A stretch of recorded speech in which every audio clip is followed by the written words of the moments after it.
Salam Guru Penggerak.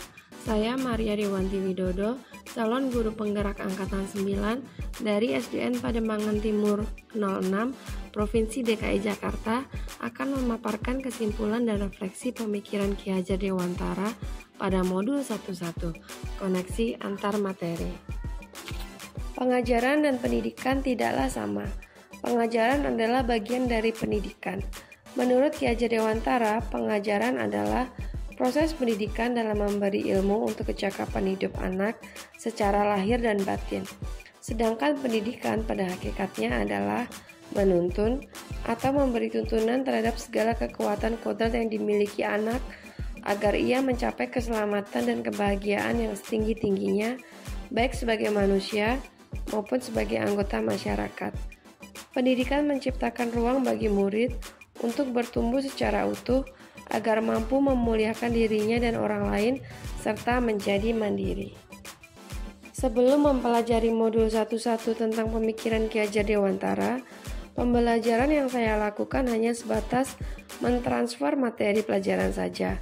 Saya menganggap ketuntasan dalam penyampaian materi lebih penting daripada memahami karakteristik murid. Sebelumnya, saya tidak memperdulikan apakah murid sudah benar-benar paham dari apa yang saya ajarkan atau tidak, karena fokus utama saya lebih pada ketercapaian materi. Biasanya saya hanya melihat nilai murid hanya dari aspek kognitif dan psikomotor saja. Misalnya saat mereka mengerjakan soal berupa tugas atau ulangan harian atau nilai praktek.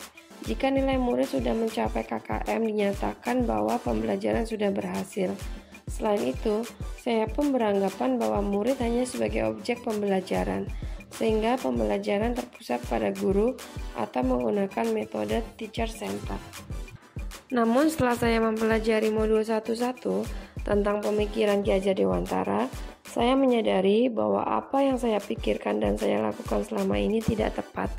Seharusnya saya melakukan proses pembelajaran secara menyeluruh, bukan hanya aspek kognitif dan psikomotor saja, namun juga afektif, spiritual, sosial, dan budaya. Murid bukan sebagai objek pembelajaran, melainkan sebagai subjek pembelajaran. Artinya, murid memiliki kebebasan berekspresi, mengemukakan pendapat, dan berkreasi. Sesuai dengan metode atau model pembelajaran dan media yang tepat, seharusnya guru sebagai fasilitator. Dalam proses pembelajaran, guru harus penuh kesabaran dan ketulusan hati agar terwujud pembelajaran yang menyenangkan dan berpusat pada murid. Selain itu, saya harus mempelajari karakteristik murid karena setiap anak dilahirkan dengan kelebihan dan kekurangannya masing-masing. Saya harus menghargai setiap karakter murid dan memberikan kesempatan untuk mereka bertumbuh sesuai dengan kodratnya. Yang dapat segera saya terapkan dalam pembelajaran di kelas antara lain, merancang pembelajaran yang interaktif dan menyenangkan dengan melibatkan murid sesuai dengan metode student center. Berikutnya, saya akan menerapkan pembelajaran abad 21 yang sesuai dengan pemikiran Ki Hajar Dewantara, yaitu berpikir kritis, kreatif, komunikasi, dan kolaborasi dengan berpegang teguh pada konsep memerdekakan anak. Pembelajaran tidak lagi menuntut, tetapi menuntun, karena tugas guru adalah memberi tuntunan atau arahan yang baik kepada murid, berusaha menjadi teladan bagi murid baik dalam perkataan maupun perbuatan.